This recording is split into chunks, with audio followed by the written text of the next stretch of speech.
I'm not doing this for the Republic. I'm not doing it for you. I'm doing it for our child. We have to risk our chance at happiness so they can have a life we might never know. He said there was a war coming. Against an evil we couldn't begin to comprehend. Revan went off to fight it. Perhaps you shall go there with him and do battle at the end of all things. Safe journey, exile. Good luck, my love. And may the Force be with you. I alone could not defeat him, so I chose to wait for one who could. Together, we will find his doom. He has become obsessed with power and immortality. The dark side is like a cancer inside him. It grows faster than he can feed it. He's consumed an entire world, but he still hungers. With his hunger comes an all-consuming fear. He's terrified of death. The concerns of this galaxy are meaningless. Once I ascend, all will be tranquil in this galaxy. He is master of the Force, master of us all. To stand against such power is to be destroyed. If destruction is what you crave, you shall have it. Destroy him. Free the galaxy from his manipulation. Avenge me. Avenge us all. You believed you had won. That your sacrifices meant something. Anything. After all that I have done,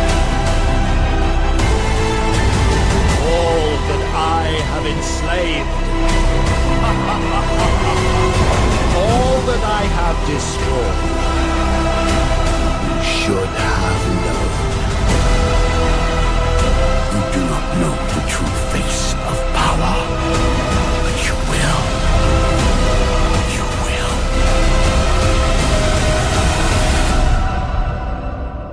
No. Your power is your weakness. It blinds you. Everything you've done.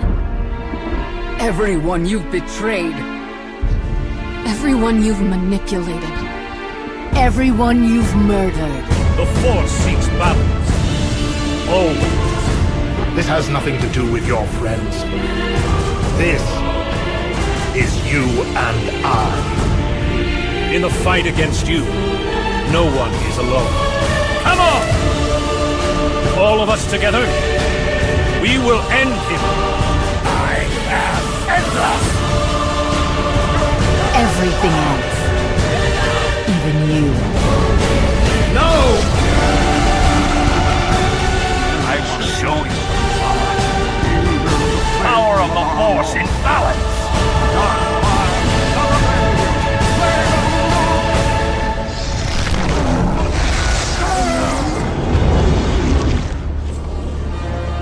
You are nothing. Go back to the shadow.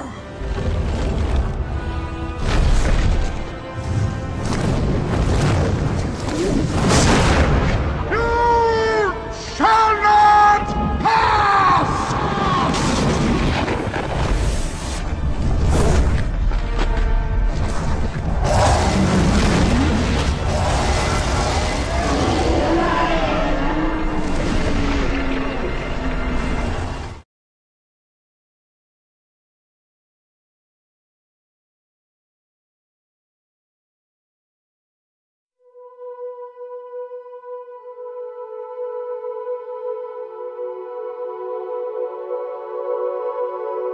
Ante tempus materia, remante mentem, animum voco, veramque formam pacefacio, dominus tenebrarum, pater peccati, immundissimus.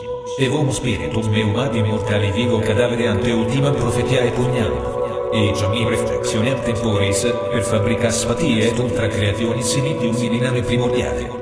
Lucis textis constringo, scintillae divina et profero, ut librum meum cum illo sum, cantus, et omnia compilata sapientia.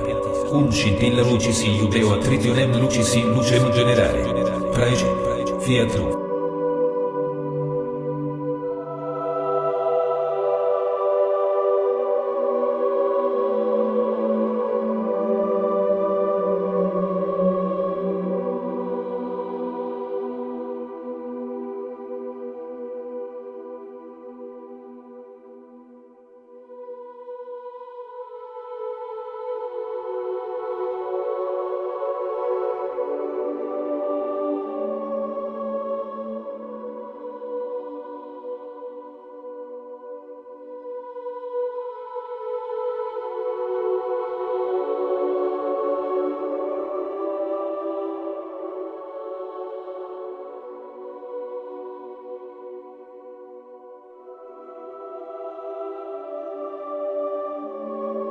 According to Hindu mythology, there was a time when Brahma became arrogant and claimed to be the supreme creator of the universe.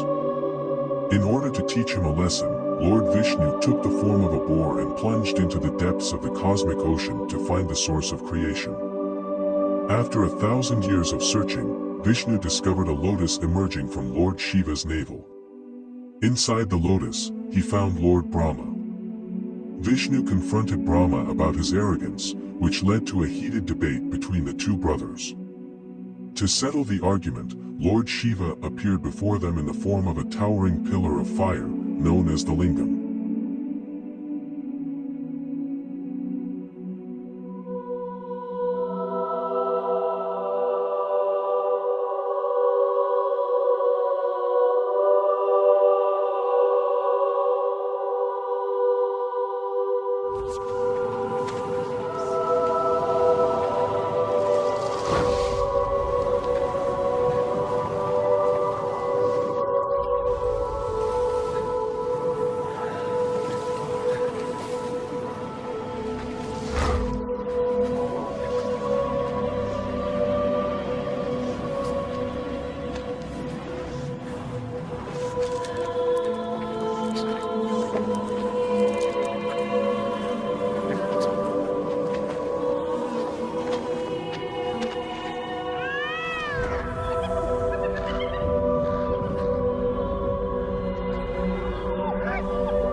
Satan, you and these people you have convinced seem to think there's some battle between us for the control over the earth and its people's souls. First and foremost, know that the only reason I am explaining this to you is so that you have the chance to stop yourself before you make a mistake you cannot reverse, and it would be the second greatest mistake you will ever commit. The first being that of thinking there was some great throne or seat of authority which I sat upon, that you demanded I hand over. The second would be thinking that because I am the creator that you can ask or demand me to hand over some sort of ownership to it by besting me in some climatic battle. You fail to realize that you can fight me all you'd like, and it would make no difference towards your foolish ambition. The universe would never submit to the commands of someone like you or anything close to it. The universe does as it chooses, and in the great aspect of it all I am only an architect to a building which has no owner, nor did I create it to have one. You have used me as a mouthpiece so much to try and force what you want, and ultimately you look like the biggest fool of them all as you stride forth with your ambition.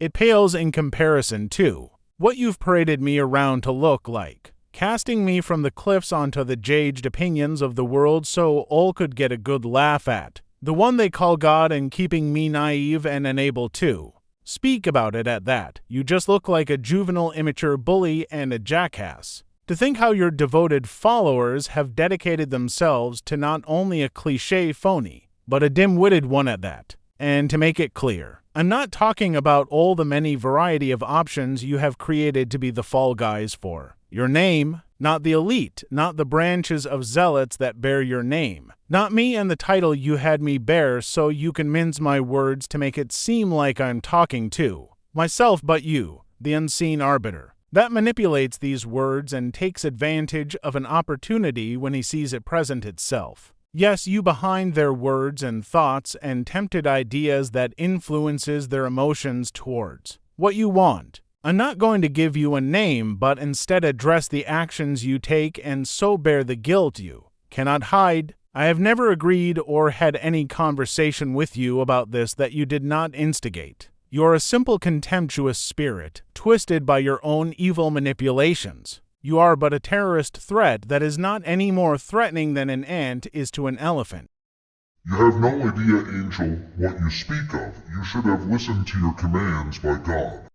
Really? You mean those commands that you manipulated by influencing them to think you're God by what their beliefs say he is? Even by this you failed to measure up to that standard you set because you are still intangible and therefore still proven to be the enemy we were all warned about, for the enemy cannot take on a corporeal form. Yet here I am and there you are hiding in the shadows. And now you want to start more conflict? Well then, here is plenty of rope. My wisdom offered has led their understanding towards saving themselves from great obstacles. Miracles and the modern breakthroughs of science, your wisdom and commands are leading them towards denouncing the help they need to overcome those obstacles, much the way you did, it seems, with the Muslim laws that has caused their people a lifetime of suffering, harsh conviction against each other, and the degradation of friends and loved ones. That is what I see, Iblis, is it? Well, here is a glimpse of what waits for you and your efforts. You will demand and command. They will ignore you and defy you, and as soon as you try and enforce your will upon them, they will gather together to hunt you down and cause you suffering every way they can find possible, until you become so intangible you cease to exist. When I give warning to follow my will, it is so they can avoid danger and sometimes my wrath that is aiming for peons like you. That wrath can come in a variety of ways, such as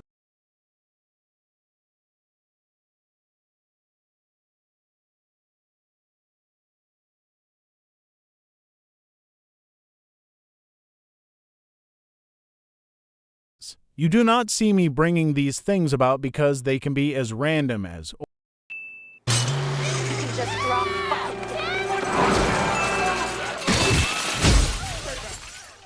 or as obvious as